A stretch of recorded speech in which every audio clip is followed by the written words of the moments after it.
தூத்துக்குடி மாவட்டம் பேரூரைச் சேர்ந்த மருது என்கிற மருதுபாண்டி அவர்களை திருநெல்வேலி மாவட்ட காவல்துறையினர் கடந்த 48 மணி நேரத்துக்கு முன்பாக கைது செய்துள்ளார்கள். தூத்துக்குடி மாவட்டம் பேரூரைச் சேர்ந்த மருது என்கிற மருதுபாண்டி அவர்கள் முக்குளத்தூர் தேவர் சமுதாயத்தை சார்ந்தவர். அவர் மீது பல்வேறு வழக்குகளை தமிழக காவல்துறை பொய்யாக போட்டுள்ளார்கள். அனைத்து வழக்குகளிலும் சட்டப்படி நீதிமன்றத்தில் ஆஜராகி வருகின்றார். அவர் மீது எந்த வாரண்டும் இல்லை, எதுவுமே இல்லை. இந்த சூழ்நிலையில் அவரை திருநெல்வேலி மாவட்ட காவல்துறை கைது செய்து அவர் கைகளை உடைத்து அவர் நெஞ்செலும்பை உடைத்துள்ளார்கள். சட்டப்படி வழக்குகளை சந்தித்து நீதிமன்றத்தில் ஆஜராகி வந்த பேரூரைச் சேர்ந்த மருது என்கிற மருதுபாண்டி அவர்களை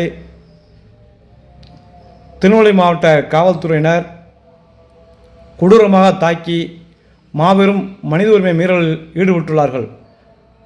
இந்த செயலை தமிழ்நாடு நேதாஜி இளைஞர் சங்கத்தின் சார்பாகவும் முக்குளத்தூர் சட்ட பாதுகாப்பு மையத்தின் சார்பாகவும் வன்மையாக கண்டிக்கின்றோம். கடந்த 1/12/2024 அன்று தேசிய தலைவர் தெய்வீக திருமணர் இந்திய சுதந்திர போராட்ட வீரர் பசுமன் முத்துராமலிங்க தேவர் ஐயா அவர்களையும் வங்கத்து சிங்கம் நேதாஜி அவர்களையும் கொண்டையங்கோட்டை மறவர்களையும் மிகவும் கேவலமாக இழிவாக பேசிய செந்தில் என்பவரை பேசவிட்டு வேடிக்கை பார்த்த இதே திருநெல்வேலி மாவட்ட காவல்துறையினர் இன்று சட்டப்படி நீதிமன்றத்தில் ஆஜராகி அனைத்து பொய் வழக்குகளையும் எதிர்கொண்டு வரும் முக்குளத்தூர் தேவர் சமுதாயத்தைச் சேர்ந்த மருது என்கிற மருதுபாண்டி அவர்களை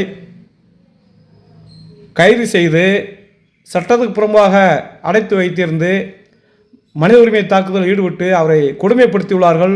கைகளை உடைத்துள்ளார்கள், நெஞ்செலும்பை உடைத்துள்ளார்கள். இதற்கு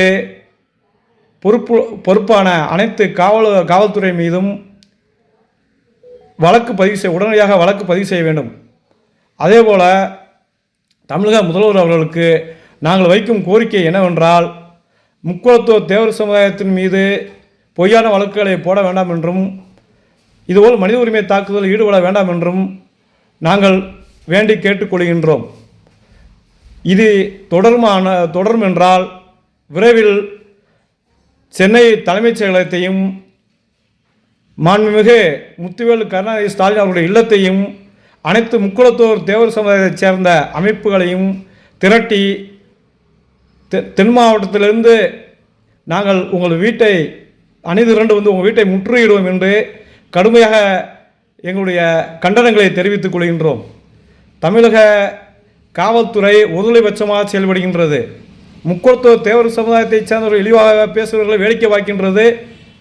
சட்டப்படி நீதிமன்றத்தில் ஆஜராகிறவர்களை சும்மா கைது செய்து அடித்து கொடுமைப்படுத்தி சித்திரவதை பண்ணி மனித உரிமை தாக்குதல் ஈடுபடுகின்றது.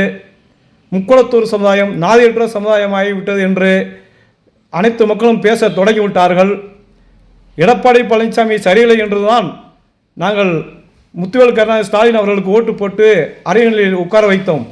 ஆனால் நீங்கள் இந்த முக்குளத்தூர் தேவர் சமுதாயத்தை இழிவாக பேசியவர்களையும் வேடிக்கை பார்த்து வருகிறீர்கள்.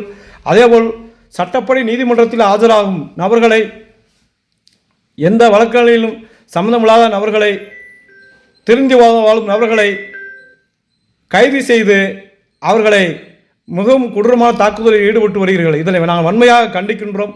முக்குளத்தூர் தேவர் சமுதாயத்தின் ஒட்டுமொத்த முக்குளத்தூர் தேவர் சமுதாயத்தின் சார்பாகவும் முக்குளத்தூர் சட்ட பாதுகாப்பு மையத்தின் சார்பாகவும் நேதாஜி இளைஞர் சங்கத்தின் சார்பாகவும் நாங்கள் தமிழக அரசை வன்மையாக கண்டிக்கின்றோம். தமிழக காவல்துறையை வன்மையாக கண்டிக்கின்றோம். தமிழக அரசு திருத்திக் கொள்ள வேண்டும், இதோடு நிறுத்திக் கொள்ள வேண்டும். எங்களுடைய உறவினர் தூத்துக்குடியைச் சேர்ந்த பேரூர் மருது அவர்களை கொடூரமாக தாக்கிய அனைத்து காவல்துறையின் மீதும் கடுமையான சட்டப்பிரிவின் மீது வழக்கு பதிவு செய்து அவர்களை உடனடியாக டிஸ்மிஸ் செய்ய வேண்டும். இல்லை என்றால் விரைவில் மாண்புமிகு தமிழக முதல்வர் முத்துவேல் கருணாநிதி ஸ்டாலின் அவர்களுடைய வீட்டை முற்றுகையிடுவோம். இதற்கு தமிழக முதலமைச்சரும் காவல்துறை அமைச்சருமாக முத்துவேல் கருணாநிதி ஸ்டாலின் அவர்களே முழு பொறுப்பேற்க வேண்டும். உடனடியாக அந்த மனித உரிமை தாக்கல் ஈடுபட்ட அந்த காவல்துறை மீது கடுமையான நடவடிக்கை எடுக்கவில்லை என்றால் இது சொல்லல்ல செயல். சென்னை தலைமைச் செயலகத்தை முற்றிவிடுவோம். அதே மாதிரியாக தமிழ்நாடு முழுவதும் முக்குளத்தூரை திரட்டி மாண்புமிகு முத்துவேல் கருணாநிதி ஸ்டாலின் இல்லத்தை முற்றிவிடும் என்று கடுமையான கண்டனங்களை தெரிவித்துக் கொள்கிறோம். ஜெய்ஹிந்த்.